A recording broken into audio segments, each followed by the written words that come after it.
السلام علیکم ورحمۃ اللہ وبرکاتہ۔ بسم اللہ الرحمن الرحیم، الحمد للہ رب العالمین والصلاة والسلام علی رسولہ محمد وعلی آلہ واصحابہ اجمعین، اما بعد۔ محترم سامعین کرام، امام نووی رحمۃ اللہ علیہ کی کتاب اربعین نوویہ کی شرح و تفسیر کا سلسلہ چل رہا تھا۔ آج ایک دن کے لیے اس کا سلسلہ روک کر کے آپ حضرات کے سامنے رمضان المبارک کے آخری عشرے کے چند مسائل کا تذکرہ کیا جا رہا ہے، اگرچہ اس سے متعلق چند دروس مزید آئیں گے اور اللہ رب العالمین کی نصرت و توفیق سے کوشش کی جائے گی کہ امام نووی رحمۃ اللہ علیہ کی اربعین کی تکمیل بھی صلاۃ عید سے پہلے اور عید الفطر سے پہلے کر لی جائے۔ رمضان کے آخری عشرے سے متعلق چند احکام و مسائل آپ کے سامنے پیش خدمت ہیں۔ اس سلسلے میں رسول اکرم صلی اللہ علیہ وسلم کا فرمان ہے، من قام رمضان ایمانا و احتسابا غفر له ما تقدم من ذنبه، جس نے رمضان کے مہینے میں قیام اللیل کا اہتمام کیا تو اس کے پچھلے سارے گناہ صغیرہ اللہ رب العالمین معاف فرما دیتا ہے، جیسا کہ صحیح بخاری کی روایت ہے۔ اسی طریقے سے ابن ماجہ کی ایک روایت ہے کہ جس نے صحیح بخاری ہی کی ایک روایت ہے کہ جس نے من قام لیلۃ القدر ایمانا و احتسابا غفر له ما تقدم من ذنبه، جس نے لیلۃ القدر میں یعنی عزت والی رات اور شب قدر میں اللہ رب العالمین کی رضامندی کے لیے قیام کا اہتمام کیا، اس کے پچھلے سارے گناہ اللہ رب العالمین معاف فرما دیتا ہے۔ تو بہت سارے فضائل ہیں رسول اکرم صلی اللہ علیہ وسلم کے بارے میں۔ ملتا ہے کہ اللہ کے نبی صلی اللہ علیہ وسلم جب رمضان کا آخری عشرہ آتا تھا تو شد مئزرہ، تو اپنی کمر کس لیا کرتے تھے، اور احیا لیلہ، اور اپنی رات کو بیداری کے لیے لوگوں کو جگاتے تھے اور خود بھی بیداری کا اہتمام کرتے تھے۔ اگرچہ آپ کے قیام اللیل میں، رات کی نمازوں میں، رات میں رونے اور گڑ گڑانے کی صفت میں اور رات میں عبادات کرنے میں رسول اکرم صلی اللہ علیہ وسلم کی عبادات میں پورے سال میں کبھی کمی واقع نہیں ہوتی تھی، لیکن رمضان کے آخری عشرے میں کہیں زیادہ بڑھ کر کے اس کا اہتمام رسول اکرم صلی اللہ علیہ وسلم کیا کرتے تھے۔ یہ رسول اکرم صلی اللہ علیہ وسلم کی خصوصیت تھی، اور اپنے اہل و عیال، اپنے متعلقین کو ان راتوں کے لیے رسول اکرم صلی اللہ علیہ وسلم جگایا بھی کرتے تھے۔ اللہ رب العالمین کا فرمان ہے، انا انزلناہ فی لیلۃ القدر وما ادراک ما لیلۃ القدر لیلۃ القدر خیر من الف شہر۔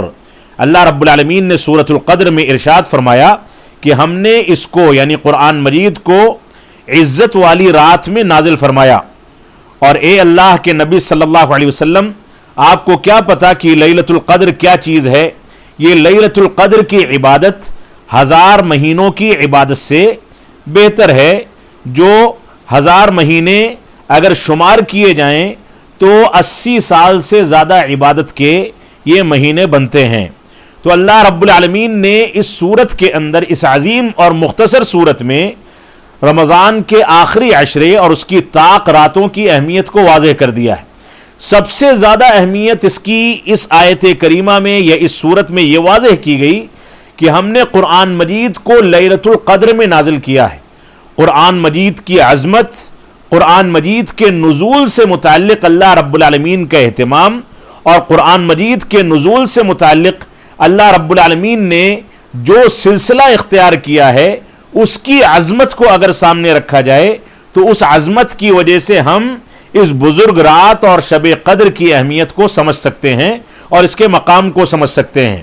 اللہ رب العالمین نے قرآن مجید کے نزول کے لیے اسی رات کو منتخب فرمایا، اس کے نزول کے لیے جبریل علیہ السلام کو منتخب فرمایا کہ رسول اکرم صلی اللہ علیہ وسلم کے اس مبارک دل پر قرآن مجید کو لے کر کے نازل ہوں، جس مبارک دل کو اللہ رب العالمین نے آپ کی صغر سنی میں، بچپنے میں 2 بار سینے کو چاک کر کے آپ کے دل کو نکالا، آب زمزم سے سونے کے برتنوں میں رکھ کر کے اس کو غسل دیا گیا اور دنیاوی آلائشوں سے پاک کر کے پھر سے سینے میں نصب کر دیا گیا. یعنی اللہ رب العالمین نے رسول اکرم صلی اللہ علیہ وسلم کو نبوت سے نوازنے سے پہلے اور قرآن مجید کے نزول اور اس کی نعمت سے نوازنے سے پہلے ہی آپ کے دل کو اس کے لیے تیار کیا. یہ قرآن مجید کی عظمت کی دلیل ہے. اسی طرح سے قرآن مجید کی عظمت کی دلیل یہ ہے کہ شب قدر کے ساتھ جبریل علیہ الصلاۃ والسلام کے واسطے سے اور رسول اکرم صلی اللہ علیہ وسلم کے دل پر نازل کرنے کے ساتھ ساتھ یہ اللہ رب العالمین کا کلام ہے اور اس کو عربی زبان میں نازل کیا گیا. یہ ایک ایسی کتاب ہے جو اسی شب قدر میں نازل ہوئی جس کتاب کو ساری دنیا کی کتابوں کے لیے، ساری طاقتوں کے لیے چیلنج بنا کر کے بھیجا گیا. تو اللہ رب العالمین نے فرمایا انا انزلناہ فی لیلۃ القدر، کہ ہم نے اس قرآن مجید کو شب قدر میں نازل کیا ہے، عزت والی رات میں نازل کیا ہے. اور اللہ کے نبی صلی اللہ علیہ وسلم آپ کو نہیں پتا کہ یہ شب قدر کیا ہے. یہ شب قدر کی عبادت 1000 مہینوں کی عبادت سے بہتر ہے، جیسا کہ سورۃ القدر کے اندر اللہ رب العالمین نے ارشاد فرمایا. اسی طریقے سے رسول اکرم صلی اللہ علیہ وسلم کا فرمان ہے تحروا لیلۃ القدر فی الوتر من العشر الاواخر من رمضان، کہ رمضان کے آخری عشرے کی طاق راتوں میں لیلۃ القدر کو، عزت والی رات کو تلاش کیا کرو. آخری عشرے کی طاق راتوں میں، یعنی ہندوستان کے لحاظ سے امسال اگر دیکھا جائے تو کل کی تاریخ میں یعنی 14 مئی، آج 13 مئی گزر چکی، 14 مئی بروز جمعرات 20 رمضان المبارک 1441 ہجری ہے، اور کل کی شب یعنی مغرب کے وقت سے لیلۃ القدر کی اور آخری عشرے کی ابتدا ہوتی ہے. تو یہ ہے لیلۃ القدر کے اندازے کا ایک پیمانہ جو آپ کے سامنے پیش کیا گیا ہے. تو 20 تاریخ یعنی 20واں روزہ جب گزر جائے تو 21ویں شب شروع ہوتی ہے. یہی 21ویں شب رمضان کا آخری عشرہ ہے اور اس کی ابتدا ہے. لہذا ہم کو لیلۃ القدر کی تلاش کے لیے رمضان کے آخری عشرے میں اس کا اہتمام کرنا چاہیے. دوسرا بنیادی مسئلہ یہ ہے کہ اس سال جیسا کہ لاک ڈاؤن کا ماحول ہے، مسجدوں میں اعتکاف کے اہتمام کا امکان نہیں ہے. نہ جمعہ قائم ہو رہا ہے، نہ نمازیں قائم ہو رہی ہیں، مسجدیں بند ہیں، اور اندر کے لوگ کچھ تھوڑے بہت اس میں نمازوں کا اہتمام کر سکتے ہیں. اس وجہ سے ہم کو اس بات کا خیال کرنا چاہیے کہ ہم گھروں کے اندر عبادت کا اہتمام کریں. اور کیونکہ گھروں میں اعتکاف کا اہتمام کرنا ثابت نہیں ہے، اعتکاف مسجدوں کے ساتھ خاص ہے، اس وجہ سے ہم گھروں میں اعتکاف نہیں کر سکتے. لیکن اگر اس بات کا امکان ہو کہ انتظامیہ کو باخبر کر کے، پولیس کے محکمے کو باخبر کر کے، مسجد میں رہنے والے چند افراد جو ہیں 3 4 5 لوگ، وہ اگر مسجد میں اعتکاف کا اہتمام کر لیں تو ان کو اس کا اہتمام کرنا چاہیے تاکہ یہ سنت مرنے نہ پائے. تو یہ اعتکاف جو ہے سنت ہے اور بعض لوگوں کے بقول سنت مؤکدہ ہے. لیکن یہ اگر چند لوگ علاقے کے اس کو ادا کر دیتے ہیں تو دوسرے لوگوں کی جانب سے یہ کفایت کر جاتی ہے. یعنی فرض اور واجب نہیں ہے کہ ہر انسان کو کرنا پڑے. اس سلسلے میں چند غلط فہمیاں ہیں. کچھ لوگ یہ سمجھتے ہیں کہ گھروں میں اعتکاف کرنا جائز ہے، کچھ لوگ یہ سمجھتے ہیں کہ گھروں میں اعتکاف کرنا مردوں کے لیے جائز نہیں لیکن عورتوں کے لیے جائز ہے. یہ سارے کے سارے غلط تصورات ہیں. اسلام نے ہم کو مسجدوں میں اعتکاف پر مکلف کیا ہے، لہذا مسجدوں کے اندر اعتکاف ہونا چاہیے.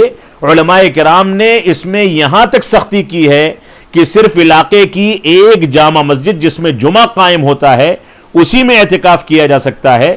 اور بعض علماء کرام تو یہاں تک کہتے ہیں کہ مسجد حرام مکہ مکرمہ، مسجد نبوی مدینہ نبویہ اور مسجد اقصی فلسطین میں، ان تینوں مسجدوں میں اعتکاف ہو سکتا ہے اور کہیں اعتکاف نہیں ہوگا. لیکن بہرحال اس مسلک سے ہم اختلاف کر سکتے ہیں، لیکن بہرحال مسجدوں سے نکل کر کے گھروں میں اعتکاف کرنے کا اہتمام کرنا، اس کا کوئی ثبوت قرآن و سنت میں نہیں ملتا ہے. تو اعتکاف کا اہتمام کرنا، اس سلسلے میں اماں عائشہ صدیقہ رضی اللہ تعالیٰ کی روایت ہے، ترمذی کی روایت ہے، صحیح روایت ہے. اور اس روایت میں اماں عائشہ صدیقہ نے فرمایا اللہ کے رسول صلی اللہ علیہ وسلم سے کہ اللہ کے نبی صلی اللہ علیہ وسلم اگر مجھ کو لیلۃ القدر ملنے کا امکان ہو تو میں اس میں کیا پڑھوں؟ تو آپ نے لیلۃ القدر یعنی شب قدر کی دعا سکھائی